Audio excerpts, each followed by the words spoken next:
Good evening guys, problem solver में आप सबों का स्वागत है। आज हम लोग डिस्कस करेंगे साइंस के टॉप 20 एमसीक्यू क्वेश्चन। ये हमारा सेट 2 रहेगा। सेट 1 इसके पहले की वीडियो में हमने अपलोड कर दिया है, उसको आप देख लीजिएगा। तो चलिए स्टार्ट करते हैं। सबसे पहला क्वेश्चन, एक अधातु का नाम बताइए जो कठोर होती है। तो कार्बन, सोना, चांदी, हीरा। देखिए कार्बन तो अधातु होता है मगर ये कठोर नहीं होता है। सोना तो अधातु होता ही नहीं है, चांदी तो भी अधातु होता ही नहीं है, तो बच गया ऑप्शन 2। तो हीरा जो है दुनिया में सबसे कठोर पदार्थ होता है, तो option 2 is the right answer. Next question, एक अधातु जिसमें चमक होती है। देखिए धातु जो है चमकते नहीं हैं, मेटल जो होते हैं वो उनमें लस्टर गुण नहीं होता है, बट एक ऐसा नॉन मेटल होता है जो चमकता है, तो वो आयोडीन होता है। तो एक अधातु जिसमें चमक होती है वो आयोडीन होता है। नेक्स्ट क्वेश्चन पूछा गया है, इडली जो फूल जाती है इसका कारण क्या है। तो इसका कारण ये है कि उसके अंदर जो ईस्ट सेल होता है वो बढ़ जाता है, तो इसका राइट आंसर हो जाएगा ईस्ट कोशिकाओं की वृद्धि। नेक्स्ट क्वेश्चन पूछा गया है, सर्वप्रथम चेचक के टीकों की खोज किसने की थी। तो सर्वप्रथम चेचक का टीका खोजे थे एक वैज्ञानिक थे, महान वैज्ञानिक एडवर्ड जेनर, तो इसका right answer Edward Jenner. Next question पूछा गया है, कितने उम्र तक को शैशव अवस्था कहा जाता है। तो देखिए बच्चा का जब उम्र 5 साल तक होता है ना, तो उसको शैशव अवस्था कहा जाता है, शिशु की अवस्था। तो इसका आंसर होगा 0 से 5 वर्ष, ऑप्शन 2। नेक्स्ट क्वेश्चन पूछा गया है, स्त्रियों में होने वाला मासिक स्राव की सामान्य अवधि क्या है। तो स्त्रियों में जो पीरियड आता है वो 28 दिन का चक्र होता है, तो इसका राइट आंसर होगा ऑप्शन 4, 28 डेज। नेक्स्ट क्वेश्चन पूछा गया है, दाब का मात्रक क्या होता है। तो दाब का मात्रक पास्कल होता है, और पास्कल को लिखा जाता है न्यूटन पर मीटर स्क्वायर, क्योंकि पास्कल क्या होता है, फोर्स पर यूनिट एरिया। किसी एकांक क्षेत्रफल पर कितना बल लग रहा है उसे हम दबाव कहते हैं, उसे हम दाब कहते हैं। तो दाब बराबर होता है बल बटा क्षेत्रफल, दाब बराबर बल बटा क्षेत्रफल। बल का मात्रक न्यूटन, क्षेत्रफल का मीटर स्क्वायर, और इसी को हम पास्कल कहते हैं। तो ऑप्शन 1 है पास्कल, ये राइट आंसर है। ऑप्शन 2 है न्यूटन प्रति वर्ग मीटर, ये भी राइट आंसर है, क्योंकि पास्कल और न्यूटन प्रति वर्ग मीटर दोनों एक ही चीज है, इसलिए इसका राइट आंसर हो जाएगा ऑप्शन 3, 1 और 2 दोनों। नेक्स्ट क्वेश्चन पूछा गया है, निम्नलिखित बलों में कौन सा संपर्कित बल है। संपर्कित बल का मतलब होता है वैसा बल जो दो संपर्क सतहों के बीच में लगता है। तो गुरुत्व बल में कोई संपर्क नहीं होता है, गुरुत्व बल अदृश्य होता है। गुरुत्व बल ये धरती के द्वारा लगता है किसी वस्तु पर, इसमें सीधा संपर्क नहीं होता है। स्थिर विद्युत बल में भी सीधा संपर्क नहीं होता है। चुंबकीय बल में भी सीधा संपर्क नहीं होता है, ये चुंबकीय गुण के कारण होता है। घर्षण बल एक ऐसा बल है जिसमें संपर्क सतह का होना जरूरी है। जैसे रोड पे आप चलते हैं तो आपका पैर एक सतह है, आपका रोड एक सतह है, आपका पैर रोड पे टिकता है, तो दो कांटेक्ट सरफेस आ रहा है, तो कांटेक्ट सरफेस के कारण जो फोर्स लगता है उसको हम लोग कांटेक्ट फोर्स कहते हैं। तो इसका राइट आंसर हो जाएगा घर्षण बल, friction force. Okay, next question पूछा गया है, निम्नलिखित में कौन सा दहनशील पदार्थ नहीं है। दहनशील पदार्थ उसको कहते हैं जिसका ज्वलन ताप होता है, जो जलने पर ऊष्मा प्रदान करते हैं। तो दिए हुए ऑप्शन लकड़ी, पेट्रोल, कोयला और पत्थर में से पत्थर दहनशील पदार्थ नहीं है। लकड़ी भी जलता है, पेट्रोल भी जलता है, कोयला भी जलता है और जलने पर ऊष्मा देता है। नेक्स्ट क्वेश्चन पूछा गया है, निम्न में कौन ज्वलनशील पदार्थ है।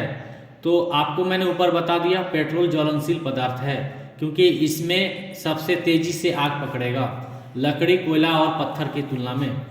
ओके, दहनशील पदार्थ उसे कहते हैं जो जलता है और जलने पर ऊष्मा देता है, लेकिन ज्वलनशील पदार्थ उसे कहते हैं जिसका इग्निशन टेम्परेचर बहुत लो होता है, वो तुरंत आग पकड़ लेता है। नेक्स्ट क्वेश्चन पूछा गया है, आंतरिक निषेचन कहाँ होता है। तो आंतरिक निषेचन स्त्रियों के शरीर के अंदर होता है या मादा के शरीर के अंदर होता है। तो मादा के शरीर में, तो option 1 is the right answer.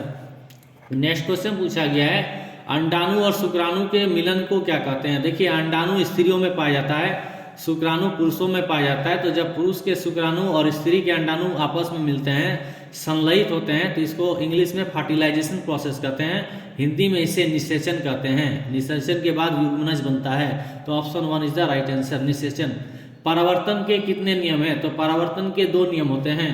परावर्तन क्या होता है? जब कोई प्रकाश पुंज किसी चिकनी सतह से टकराता है तो ये टकराने के बाद वापस उसी दिशा में मुड़ जाता है जिस दिशा में वो आया था। देखिए पिक्चर आप ऐसे समझ सकते हैं, ये आपका प्लेन सरफेस है, ये चिकना सतह है, लाइट इस तरह आया, ओके, ये इंसिडेंट रे हुआ, आपतित किरण, लाइट उसी दिशा में चला गया, टकरा के रिटर्न होता है तो ये परावर्तित किरण, इसको हम लोग बोलते हैं रिफ्लेक्टेड रे।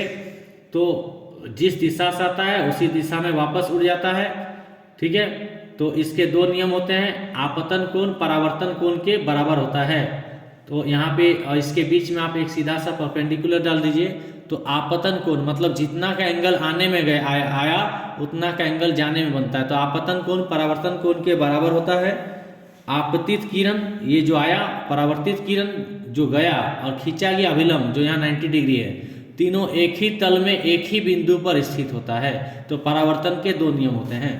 नेक्स्ट क्वेश्चन पूछा गया है, मानव नेत्र के रंगीन भाग को क्या कहते हैं? तो मानव नेत्र के रंगीन भाग को आइरिस कहते हैं।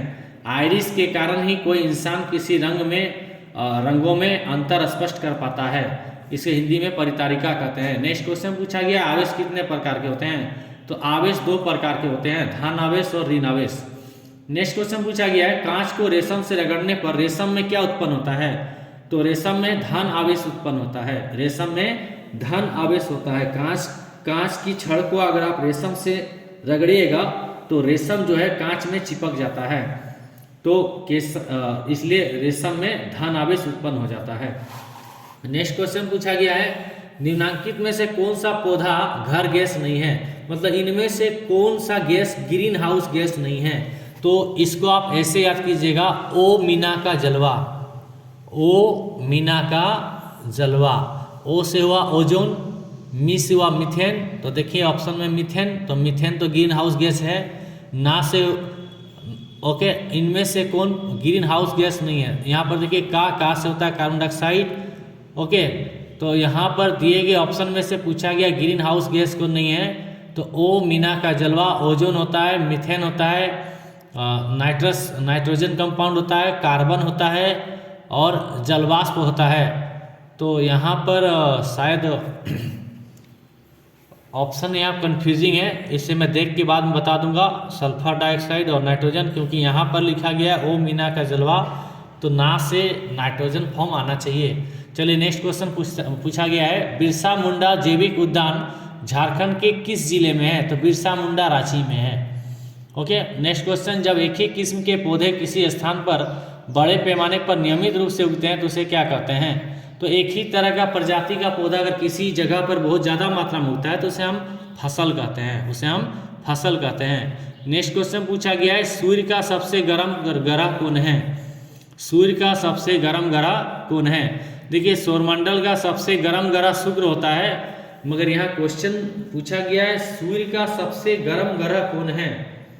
ये भी क्वेश्चन कुछ कंफ्यूजिंग टाइप लग रहा है, क्योंकि सबसे गर्म ग्रह शुक्र होता है, बट यहाँ पे क्वेश्चन सौरमंडल को लेकर नहीं पूछ रहा है, यहाँ पे पूछा जा रहा है सूर्य का सबसे गर्म ग्रह कौन है? तो बुध सूर्य के सबसे सामने होता है, तो उस पॉइंट ऑफ व्यू से बुध भी आंसर हो सकता है। जो भी हो 77 नंबर और 80 नंबर ये दोनों क्वेश्चन बाद के वीडियो में बता दूंगा। वीडियो आपको अच्छा लगे तो चैनल को सब्सक्राइब करें, लाइक करें, कमेंट करें, शेयर करें। Thanks for watching.